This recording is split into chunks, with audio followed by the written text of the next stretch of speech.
계속해서 대구 경북 소식 전해드리겠습니다. 오늘 아침 대구와 경북 지역은 고기압 영향으로 대체로 맑은 날씨를 보이고 있습니다. 대구의 아침 최저기온은 14.6도, 경북은 안동이 11.9, 포항이 20.2도를 기록했습니다. 낮 최고기온은 대구 24, 경북은 22도에서 25도의 분포로 어제와 비슷하겠습니다. 동해 전 해상에 풍랑주의보가 내려진 가운데 바다의 물결도 높게 일 것으로 보여 항해나 조업하는 선박은 주의가 필요합니다. 대구기상지청은 일교차가 큰 날씨가 이어지고 있어 건강관리에 유의해 줄 것을 당부했습니다.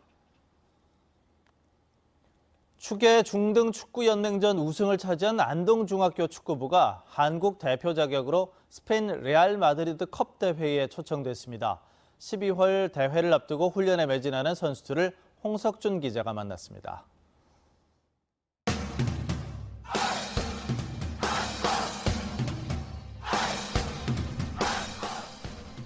제철에서 폐막한 중등 축예연맹전 2학년부에서 안동중학교가 대회 2연패를 달성했습니다.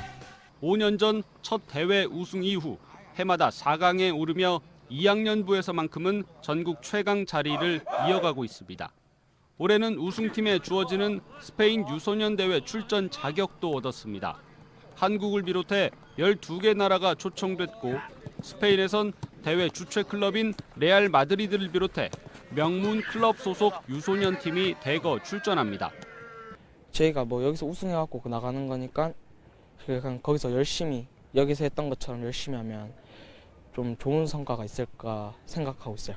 그래서 신나는 것 같기도 하고 한편으로는 좀 부담되기도 하고. 12월 스페인 대회를 준비하는 선수들은 어느 때보다 자신감이 넘칩니다. 한국 유소년 팀의 축구 실력을 유럽 무대에 제대로 알리겠다는 각오입니다. 또 세계 축구의 어떤 흐름이 어떤 건지를 이 어린 선수들이 경기를 뛰면서 많이 좀 배우고 또 지도자들이 어떻게 유소년을 가리키는 것이 가장 좋은 건지를 많이 배우고 돌아오도록. 안동초등학교 축구부가 해체되면서 안동중학교 선수들은 서울과 대전 등 타시도 출신이 대부분입니다. 선수 수급의 불리함을 이겨내고 세계 무대에 우뚝 선 안동중학교의 도전이 어떤 기적을 또 한 번 만들어낼지 12월 스페인 대회에 관심이 집중되고 있습니다. MBC 뉴스 홍석준입니다. 과학기술정보통신부가 최근 대구 경북 과학기술원에 대한 감사를 벌인 결과 손상혁 총장의 비위 사실이 적발됐습니다. 감사 결과에 따르면 손 총장은 직권을 남용해 연구원 재임용을 부당 지시하고 부패 신고자 권익침해, 성추행 사건 부정적 대처 등의 비위를 저지른 것으로 드러났습니다. 또 행정직 인력을 연구직 인력으로 편법 채용해 연구비 19억 7,500만 원을 부당 집행한 것으로 드러났습니다. 과학기술정보통신부는 손 총장과 해당 교수들을 징계하도록 이사회에 요구했으며 부당 집행액 16억 6천만 원은 환수하도록 조치했습니다. 지난달 대구국제공항 이용객 수가 역대 최대를 기록했습니다. 한국공항공사 대구지사는 지난달 대구공항 여객 수가 36만 2천여 명으로 이전 최대 기록이었던 지난 1월 35만 7천여 명을 넘었다고 밝혔습니다. 지난해 같은 기간과 비교하면 9.2% 늘어난 수치입니다.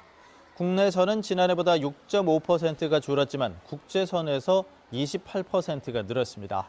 노선별로는 지난해 같은 기간과 비교해 베트남이 83.5% 늘어 가장 많이 증가했고 필리핀 43.3%, 중국이 31.4% 증가 순이었습니다. 대구와 경북 선거관리위원회는 추석을 맞아 정치인들이 명절 인사를 빌미로 선거 구민들에게 금품 제공 등 불법 행위를 저지를 가능성이 있다고 보고 단속 활동을 합니다. 이를 위해 정당과 국회의원, 지방의원, 자치단체장, 입후보 예정자에게 방문 면담과 서면 등으로 위반 사례 등을 알리는 등 예방에 힘을 쏟기로 했습니다. 내년 3월 열리는 전국 동시 조합장 선거 기부 행위 제한이 오는 20일부터 시작된다며 깨끗하고 공정한 선거 협조도 요청했습니다. 조합장 선거 신고 포상금은 1억 원에서 최대 3억 원으로 상향하고 금품이나 음식물 등을 받은 사람은 최고 3천만 원 범위에서 10배 이상 50배 이하의 과태료가 부과됩니다. 추석 당일 대구에서는 응급의료기관과 별개로 동네 의원 30곳이 진료를 할 예정입니다. 추석 연휴 기간에도 120 달구벌 콜센터를 통해서 응급의료기관과 교통정보 안내, 문화행사와 관광명소 등을 안내받을 수 있습니다. 대구시는 추석 연휴 10대 특별대책을 발표하고 연휴 기간에 매일 60여 명이 비상근무를 한다고 밝혔습니다. 사회복지시설과 저소득층 가구에 모두 1억 3천여만 원을 지원하고 임금 체납을 해결하기 위해서 하도급 대금 불공정 행위 신고센터도 운영하기로 했습니다. 전통시장에서 사용할 수 있는 온누리 상품권 판매량이 꾸준히 늘고 있습니다. 대구시에 따르면 지난해 대구의 온누리 상품권 판매 실적은 1,160억 원으로 2014년에 360억 원어치를 판매한 이후 지속적으로 늘고 있습니다.